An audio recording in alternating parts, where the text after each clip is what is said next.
빌빌거리던 비트코인에 반등세를 주입시켜준 주인공은 블랙록이었습니다.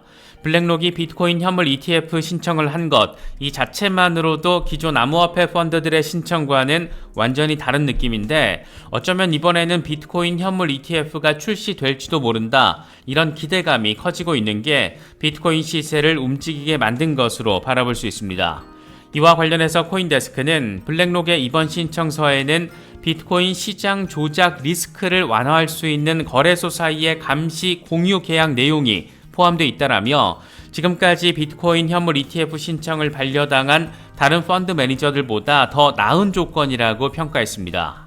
여기서 거래소 사이의 감시 공유 계약이라는 것은 시장 조작 리스크를 완화하기 위해서 나스닥을 도입해서 비트코인 현물 거래 플랫폼 운영업체와 감시 공유 계약을 체결한다라는 내용입니다.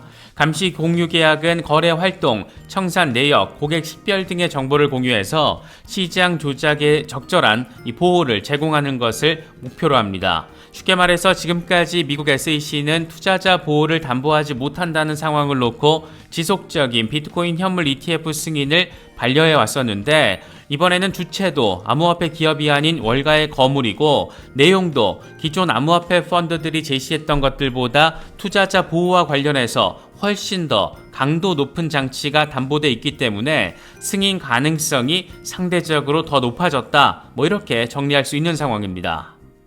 블룸버그의 ETF 전문 애널리스트인 에릭 발추나스는 세계 최대 자산운용사 블랙록이 비트코인 현물 ETF 출시 신청을 했다라는 것 그 자체만으로도 엄청난 일이라고 평가했습니다. 블랙록은 ETF 출시 신청에서 반려된 적이 거의 없다. 지금까지 출시 승인을 신청한 576건 가운데 575건이 SEC로부터 승인됐다. 블랙록의 움직임은 비트코인 ETF 출시 경쟁에 새로운 활력을 불어넣고 낙관론을 재점화시키고 있다라고 설명했습니다. 그러면서 블랙록이 SEC에 제출한 신청서를 보면 해당 상품은 기술적으로 신탁, 트러스트로 볼 수도 있지만 면밀히 내용을 살펴보면 기능적으로 ETF와 다르지 않다, ETF로 불러도 무방하다, 이렇게 설명을 했습니다. 일각에서 블랙록의 이번 신청은 ETF가 아니라 신탁이다, 이렇게 주장한 것에 대해서 나름의 설명을 제시해 준 겁니다. 이와 관련해서 코인데스크의 전 리서치 책임자였던 노엘 에치슨 역시 비슷한 관점을 제시했습니다. 블랙록이 이번에 출시 승인을 신청한 비트코인 파생 상품은 신탁인 동시에 ETF 기능을 할 수가 있다. 이번 출시 신청은 엄밀히 보면 신탁에 관한 것이지만 환매가 가능하기 때문에 ETF와 같은 기능을 한다. 그런 의미에서 해당 상품은 그레이스케일의 비트코인 투자 신탁 GBTC와 다르다라고 설명을 했습니다. 블랙록이 아주 그냥 짱구를 제대로 굴렸다라는 것 확인할 수 있는 부분입니다. 연준이 드디어 7월 1일을 기점으로 페드나우를 공식 출시한다라는 소식입니다. 연준의 페드나우 출시는 올해 3월부터 ISO 2002 마이그레이션이 본격화되면서 집중적인 관심을 받았던 부분입니다. 결국 연준도 달러 CBDC를 위한 공식적인 첫발을 떼는 것이구나, 이런 해석과 더불어서 ISO 2002의 유일한 블록체인 기업 멤버인 리플과의 공유 접점이 이렇게 또 하나가 더 구축되는구나, 그런 해석을 낳기도 했습니다. 이 같은 상황과 해석이 부담스러웠는지 지난 4월 미국 연준은 다소 뜬금포로 느껴지는 글을 홈페이지에 올리기도 했었는데 내용은 이렇습니다. 페드나우는 디지털 화폐와 아무런 관련이 없다. 아직 CBDC 출시 계획도 없다. 이 시스템은 페드와이어 또는 페드 ACH와 같은 다른 연방준비은행의 지불 시스템과 똑같다. 페드나우는 화폐와 관련된 것이 아니고 현금을 대체하려는 개념은 더더욱 아니다. 특히 연준의 CBDC 발행은 의회와 행정부의 지원 없이는 이루어지지 않을 것이다. 이런 점을 갑자기 강조했습니다. 일단 말 자체에는 오류가 없습니다. 연준의 설명처럼 페드나우는 화폐와 관련된 시스템이라기보다 화폐가 돌아가는 시스템을 의미하기 때문입니다. 그런데 이게 지금 CBDC와 연계돼 언급되고 있는 것은 페드나우가 가는 방향성 저 멀리 목표 지점에 CBDC가 자리할 수밖에 없는 그런 해석이 충분히 가능하기 때문입니다. 연준 입장에서는 페드나우의 출시 자체가 CBDC 출시 가능성을 높이는 것으로 시장이 해석되면서 암호화폐 시장 또는 블록체인 산업을 직접적으로 또는 필요 이상으로 자극하는 상황을 피하기 위한 목적이 깔려 있는 것으로 바라볼 수가 있는데, 사실 이런 입장은 이해는 되지만 페드나우가 CBDC를 향한 길목이자 바탕이 될 것이라는 점은 부인하기 어렵습니다. 페드나우가 우리에게 주는 시사점은 크게 세 가지 정도로 바라볼 수가 있습니다. 첫 번째로는 미국 은행들 사이에서의 송금이 블록체인 망을 통해서 즉각적으로 이루어진다는 것이고, 두 번째로는 이게 CBDC를 향한 직전 단계로서 추 글로벌 송금 결제 역시 연준의 페드나우를 통해서 진행된다는 것을 의미합니다. 연준의 페드나우 역시 ISO 20022를 채택하게 됩니다. 마지막으로는 리플과의 간접적인 연관성인데, 이미 리플의 파트너가 연준 페드나우 파일럿 프로그램에 참여하고 있어서 이게 또 어떤 확장성을 가지게 될지 역시 관심 포인트가 되고 있습니다. 잘 아시는 것처럼 ISO 20022의 블록체인 기업으로서 유일하게 공식 멤버로 참여하고 있는 게 리플이고, 연준 역시 이걸 채택할 예정입니다. 연준의 설명처럼 이건 분명 시스템의 문제, 다시 말해서 미국이라는 국가에서 지금 현재 국내에서 송금을 하더라도 하루 이상이 걸리는 상황을 개선하고 혁신하는 그런 시스템의 혁신이지만, 이게 궁극적으로는 ISO 20022와 연결되고 국경 간 송금으로 연결되고 결국 CBDC와의 관련성으로 바라볼 수밖에 없는 부분이 존재하는 상황은 투자자인 우리에게는 상당한 의미 포인트가 된다라고 바라볼 수 있지 않을까 생각됩니다. 페드나우의 의미와 이와 관련된 해석은 이 정도로 충분할 것 같은데, 진짜 재미있는 지점은 7월부터 런칭하게 되는 연준의 페드나우, 다시 말해서 미국의 전역에 있는 금융기관들에서 1년 내내 24시간 동안 즉각적인 결제를 가능하게 할 페드나우. 그런데 이 페드나우의 혁신을 가능하게 하는 여러 파트너들 가운데 앞서 잠깐 언급했던 리플의 파트너들, 이 피나스트라, 볼란테, ACI 월드와이드, 이 세 곳이 공교롭게도 모두 리플의 파트너들입니다. 다시 말해서 연준의 혁신을 일구는 그 가장 기본적인 베이스라인에 리플 레저가 일부 담당하고 있는 그런 상황으로 정리가 가능해집니다. 코인 매트릭스의 창업자 닉 카터의 멘트도 재밌는데, SEC는 암호화폐 규제와 관련해서 상당한 정치적 압박을 받고 있는 것으로 보인다. 정치적 부담을 완화하기 위해서 조만간 암호화폐 업계에 작은 승리를 느낄 조치를 취할 수도 있다. 암호화폐 기업들 일부를 제거한 만큼 전통 금융이 암호화폐 시장에 진입할 수 있도록 일부 허용할 가능성이 있다. 어쩌면 SEC는 그레이스케일과의 GBTC 소송에서 패소할 가능성을 염두에 두고 블랙록의 ETF 신청을 유도했을 가능성도 있다. 이렇게 흥미진진한 나름의 음모론 성격의 분석을 제시하기도 했습니다. 그런데 이게 참 재미있는 것은 블랙록의 다음 타자로 지목된 게 피델리티라는 데 있습니다. 피델리티가 아예 그레이스케일을 인수하거나 블랙록과 경쟁하기 위해서 비트코인 현물 ETF를 출시할 거라는 게 루머의 핵심인데, 피델리티 역시 비트코인의 진심인 기업이고 이미 시타델 또 찰스 슈왑 등과 함께 돈을 분파이해서 월가의 암호화폐 거래소 EDXM까지 직접 설립한 곳인 만큼 블랙록에 이어서 피델리티까지 시장에 직접 등판을 하게 되면 아주 흥미로운 상황이 펼쳐질 것이라는 것 직감적으로 느낄 수가 있습니다. 특히 올해 말에 비트코인 현물 ETF가 미국에서 출시가 된다라면 이거 참 어쩌나 비트코인 반감기를 불과 몇 달 앞두고 출시가 되는 그런 상황이 되는 건데, 이게 꼭 세력들의 작전 노름이라고 생각되는 것은 꼭 기분 탓만은 아닌 것 같습니다. 이번에 비트코인을 28,000달러 위로 시원하게 밀어올린 배경으로는 세 가지 정도를 꼽을 수가 있습니다. 먼저 흰색 도화지 위에 기본 바탕을 예쁘게 깔아준 것은 단연 블랙록이었습니다. 월가의 최대 거물 금융기관인 블랙록이 나름의 투자자 보호 안전장치까지 만들어서 이걸 위해서 나스닥까지 끌어들여서 비트코인 현물 ETF 승인 신청을 하면서 어쩌면 이번에는 승인 날지도 모르겠다, 이런 기대감이 밑바탕에 깔려 있고, 블랙록 이후 다음 타자로 피델리티가 거론되면서 이 역시 현실적 가능성을 높이고 있는 그런 모습입니다. 여기에 또 하나는 피델리티와 시타델, 찰스 슈왑 등 나름 월가의 거물들이 돈을 분파이해서 만든 월가의 암호화폐 거래소 EDXM이 드디어 정식 런칭했다라는 소식, 이 비트코인의 흐름을 자극한 것으로 바라볼 수가 있습니다. EDXM이 암호화폐 마켓플레이스 출시 계획을 밝힌 게 지난해 9월이었는데 그동안 파일럿으로 운영을 해오다가 첫 계획 발표 9개월 만에 공식 서비스 런칭에 들어가 버린 겁니다. 현재 EDXM에서는 비트코인과 이더리움, 라이트코인, 비트코인 캐시 등 4개 암호화폐에 대한 거래 지원이 이루어지고 있는데 기관 투자자들을 대상으로 하고 있는 것이고 비수탁형 거래소로서 직접 고객 자산을 컨트롤하지 않는 구조입니다. 이런 긍정적인 분위기에 나름의 활용 점정을 찍어준 것은 독일 최대 상업은행인 도이체방크였습니다. 도이체방크가 독일 금융기관인 금융감독청에 디지털 자산 수탁 사업 라이선스 신청서를 제출한 겁니다. 이와 관련해서 도이체방크는 디지털 자산과 수탁 사업을 확장하고 있다라면서 관련 상품 수익 극대화 전략의 일환이라고 설명했습니다. 이 은행이 참 되게 웃긴 것은 지난 2020년만 하더라도 보고서를 통해서 비트코인은 신뢰할 만한 가치 저장소가 되기에는 변동성이 너무 크다, 있다고 분석을 제시했던 곳인데 불과 3년도 안 돼서 입장 싹 바꾸고 암호화폐 커스터디로 돈 좀 벌고 싶어요 이렇게 말하며 저렇게 적극적으로 나서고 있는 그런 상황입니다. 코인텔레그래프의 경우에는 비트코인 강세장을 촉발시킬 수 있는 4가지 요인에 대해서 나름의 정리를 했는데 내용이 맥락적으로 잘 정제되어 있어서 간단히 짚어보겠습니다.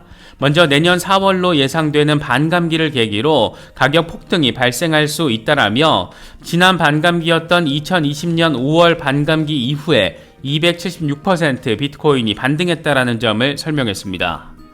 두 번째 요인으로는 블랙록이 비트코인 현물 ETF 신청을 한 상황인데 SEC의 결정 기한 데드라인이 비트코인 반감기 한 달 전인 2024년 3월이었다라는 점을 제시했습니다. 블랙록이 지금까지 한 건을 제외하고는 모든 ETF 신청을 다 승인받았던 만큼 만약 반감기 직전에 승인이 이루어진다면 비트코인 반감기 강세장에 상당히 긍정적인 영향을 미칠 것으로 바라볼 수 있다는 겁니다. 세 번째로는 암호화폐 시장에 대한 SEC의 규제가 강력해지면서 알트코인에 대한 일부 수요가 비트코인으로 넘어오면서 비트코인의 도미넌스가 2년 만에 50%를 돌파했다는 점이 제시가 됐습니다. 마지막으로 비트코인 주간 차트가 이론적으로 강세장을 보여주는 정석이라고 할 수 있는 역헤드앤숄더 패턴을 형성하고 있다라며 지금 가격을 기준으로 60% 수준의 상승 여력이 존재하고 있다라는 점을 설명했습니다. 단기적으로 또 중기적으로 분위기 자체가 꽤 훈훈하다 이런 부분 느낄 수 있는 상황입니다. 비트코인의 현재 상황과 관련해서는 온체인 데이터 분석 플랫폼 센티멘트가 깔끔하게 정리를 했는데 비트코인은 다시 3만 달러 위로 치솟았고 6일 만에 21% 상승했다. 지난 2달 동안의 침체 이후에 시장에는 분명한 턴어라운드가 발생했는데 블랙록과 위스덤트리, 인베스트코 등 최소 10개의 새로운 ETF와 관련한 낙관론에 힘입은 것이다. 이렇게 분석했습니다. 증시를 짓눌렀던 제롬 파월 의장이 동시에 암호화폐 시장을 띄운 부분은 상당히 눈에 띕니다. 이 양반은 자산으로서 암호화폐는 지속력이 있어 보인다. 스테이블 코인은 화폐의 한 종류로 보고 있다. 화폐에 대한 신뢰의 원천은 중앙은행이다. 연방정부가 강력한 역할을 하는 것이 적절하다. 이렇게 언급을 하면서 스테이블 코인을 자산으로 규정을 했습니다. SEC가 들으면 깜짝 놀랄 만한 멘트를 지금 연준 의장이 직접 그것도 의회에서 해준 겁니다. 그런데 참으로 공교롭게도 이 같은 파월 의장의 멘트가 나온 직후에 달러 스테이블 코인 USDC의 발행사 서클이 USDC 준비금 차원에서 미국 국채를 다시 매입하기 시작했다라는 점을 밝혔습니다. 서클은 지난달 미국의 부채 한도 리스크를 대비하기 위해서 USDC 준비금에 있는 미국 국채를 모두 처분했다라고 밝혔는데 이번에 서클의 CFO가 국채 재매입 상황을 밝힌 겁니다. 이 양반은 코인데스코와의 인터뷰를 통해서 블랙록이 관리하는 서클 리저브 펀드를 통해 국채를 직접 보유하기 시작했다. 이 펀드는 준비금의 일부로 환매 조건부 채권, 레포를 보유할 것이다. 서클은 35억 달러 규모의 은행 예금을 보유하고 있고 해당 자금의 90% 이상이 뉴욕 멜론 은행에 보관돼 있다. 이렇게 안정성에 대해서도 강조했습니다. 블랙록 웹사이트를 보면 서클은 현재 22억 달러 규모의 국채를 매입한 것으로 확인되고 있습니다. 미국 연준이 스테이블 코인을 화폐로 인정한 직후에 미국의 대표적인 스테이블 코인 발행사가 이런 멘트에 화답이라도 하듯이 미국 국채를 매입하고 있는 상황. 이거 대체 뭔 일이 벌어지려고 또 이러는 건지 여러 생각거리들 안기는 부분입니다. 지금 비트코인에게 가장 큰 반등 동력을 불어넣은 존재, 기본적으로는 블랙록이고, 블랙록에 이은 여러 세력과 기관들의 동시다발적인 진입 상황입니다. 이게 참 골 때리는 게 블랙록이 비트코인 현물 ETF 승인 신청을 한 직후에 다음 타자로는 피델리티가 거론이 됐고, 이게 참 골 때리는 게 블랙록이 비트코인 현물 ETF 승인 신청을 한 직후에 다음 타자로 피델리티가 거론됐고, 인베스코와 위스덤트리 그리고 발키리까지 비트코인 현물 ETF 승인 신청서를 제출했습니다. 이런 상황에서 다소 뜬금포로 블랙록의 채용 담당자가 미국 정치인들을 완전 개거지 취급을 한 영상이 공개된 건 역시 이게 과연 어떤 의도와 의미를 가지고 있는 걸까 생각을 하게 만드는데, 주인공은 블랙록의 채용 담당자 서지 발레이고, 이 양반이 미국의 오키프 미디어 그룹과의 대화를 담은 영상이 유출이 된 겁니다. 이게 폭로성 모양새를 지금 갖추고 있는데, 이게 뒤통수를 맞은 폭로인 건지 의도된 유출성 폭로인 건지 상당히 애매하다라는 생각이 들기도 합니다. 먼저 이 양반은 미국 정치인들은 돈으로 쉽게 매수를 할 수 있다. 상원 의원들 $10,000면 매수할 수 있다. 누가 대통령이 되느냐는 중요하지 않다. 누가 대통령의 지갑을 쥐고 있느냐가 중요하다. 이렇게까지 발언을 하면서 블랙록의 막강한 자금력과 영향력 등을 거침없이 언급을 했습니다. 재미있는 것은 이런 폭로 영상이 차기 대선을 앞두고 바이든 행정부의 경제 라인에 대한 대대적인 교체, 경질 가능성 전망이 나오는 시점에서 등장을 해줬다라는 겁니다. 현재 경질 대상 1순위로 거론되고 있는 것은 제닛 옐런 재무장관 그리고 게리 겐슬러 SEC 위원장입니다.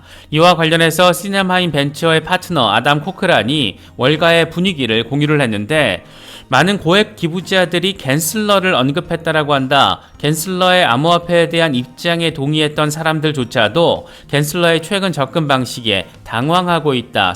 이렇게 설명을 했습니다. 거지같이 접근을 하니까 돈을 내고 있는 사람들도 지금 꽤나 직설적으로 반응을 하고 있는 그런 분위기 느낄 수가 있습니다. 그런데 이런 분위기가 전해지는 시점에 코크란이 언급한 고액 기부자들 중에서 빼놓을 수 없는 게 당근 블랙록이고, 블랙록을 필두로 어쩌면 다른 고액 기부자들일 수도 있을 법한 대형 기관들이 줄줄이 SEC를 향해서 비트코인 현물 ETF 승인 신청을 지금 이어가고 있는 상황입니다. 이게 참 간단치가 않은 것은 바이든 정부 출범 초기 때부터 블랙록 인사들을 대거 경제 라인에 중용했기 때문입니다. 당선자 시절 국가경제위원회 위원장으로 발탁된 브라이언 디스는 블랙록의 지속가능 투자 글로벌 책임자였고, 제니 옐런 장관 밑에서 지금 일하고 있는 월리 아데예모 부장관은 블랙록의 선임 고문이자 레리 핑크 CEO의 비서실장을 역임한 인물입니다. 사실 이 정도만 봐도 게임 끝난 거 아닌가 싶기도 한데, 지금 1순위 경질 대상이 재무장관이라면 차기 장관은 누가 될까? 왜 이 타이밍에 블랙록의 정치권에 대한 권력을 보여주는 다소 아마추어적인 성격의 영상이 폭로가 된 걸까? 왜 이런 거대 기관이 이 타이밍에 비트코인 시장에 직접 플레이어로서 등판을 하게 된 걸까? 거기다가 미국 대선 얼마 남지 않았는데 돈이 많이 필요할 텐데, 여러 가지 생각들 안기는 부분입니다. 시장에서는 슬슬 불쾌감을 내보이곤 있지만 그럼에도 불구하고 연준의 금리 압박은 계속되고 있습니다. 제롬 파월 의장은 상원은행위원회에 출석해서 다시금 금리 인상을 지지하는 매파적인 입장을 강조했습니다. 아예 회수까지 적시를 해버렸는데, FOMC 위원들은 올해 2번 더 금리를 올리는 것이 적절할 것이라고 느낀다라고 설명을 했습니다. 그러면서 이번 금리 동결 결정은 추가적인 결정을 내리기 위해 더 많은 시간을 벌기 위한 결정이었다라고 강조했습니다. 이 같은 금리 압박 발언에도 시장이 반등세를 보인 데는 노동시장 상황도 한몫을 했습니다. 이번에 공개된 실업수당 청구 건수는 26만 4천 건으로 확인됐는데, 이건 다우존스의 예상치 25만 6천 건을 상회하는 것이면서 동시에 2021년 10월 이후 가장 높은 수치에 해당합니다. 그러니까 연준의 고강도 긴축으로 인해서 그동안 그렇게 믿고 버틴겼던 노동시장에도 슬슬 둔화 조짐이 있다라는 상황이 지속적으로 확인되고 있는 겁니다. 다시 말해서 이게 금리 인상 압력을 줄이는 부분이 될 가능성이 충분하다라고 시장은 판단을 한 것이고, 파월 의장의 금리 압박에도 불구하고 나름의 지지세 내지는 반등세를 보여준 배경으로 바라볼 수가 있습니다. 지금 상황에서 가장 재미있게 여겨지는 부분은 단연 비트코인의 흐름입니다. 일단 3만 달러 돌파 테스트를 순조롭게 벌이면서 이대로 추가적인 반등의 흐름을 만들어낼 수 있을지, 소폭 조정을 받고 다시 반등세를 이어갈지 관심이 집중되고 있습니다. 현재 비트코인의 흐름과 관련해 암호화폐 분석가 마이클 반데포페는 비트코인이 약간의 조정을 받을 것 같긴 한데 최적의 진입 시점은 아마도 28,500달러가 될 것이다 라고 생각한다, 이 같은 입장을 제시했습니다. 함께 공유한 3시간 차트를 보면 비트코인이 28,500달러 부근까지 하락한 뒤에 다시 반등하는 상황이 표시되어 있습니다. 워낙 급격하게 올라서 소폭 조정을 받아도 이상하진 않은 상황인데, 과연 앞으로 어떤 흐름이 펼쳐질지 꽤나 흥미진진한 포인트가 되고 있는 그런 모습입니다. 또 다른 분석가 렉트캐피탈은 비트코인이 월간 종가 마감 전에 29,300달러를 지지라인으로 전환시키게 된다라면 비트코인은 33,000달러에서 35,000달러 저항 구간을 향해서 나아갈 수 있을 것이다, 이렇게 전망을 제시했습니다. 앞으로 일주일 정도만 지금의 흐름을 유지시켜주면 된다라는 얘기를 하고 있는 겁니다. 함께 공유한 월간 차트를 보면 35,000달러 저항 구간을 잘 돌파해 준다라면 그 다음은 4만 달러까지 열려 있다라는 점, 이런 부분이 될 수 있다라는 점도 확인할 수가 있습니다.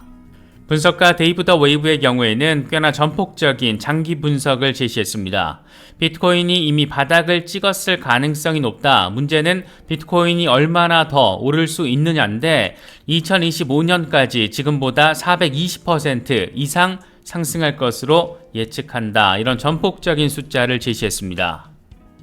그러면서 2018년 이후 나타난 로그 성장 곡선 LGC 매개 변수 안에서 비례적 상황을 보이면서 상승할 경우에 2025년까지 비트코인 가격은 15만 7,512달러에 도달할 것이다. 비트코인은 27,042달러, 이 피보나치 되돌림 0.382 수준에서 바닥을 찍었고, 이건 몇 년 동안 비트코인 상승세를 이끌었던 2016년의 가격 패턴과 유사하다라고 강조했습니다.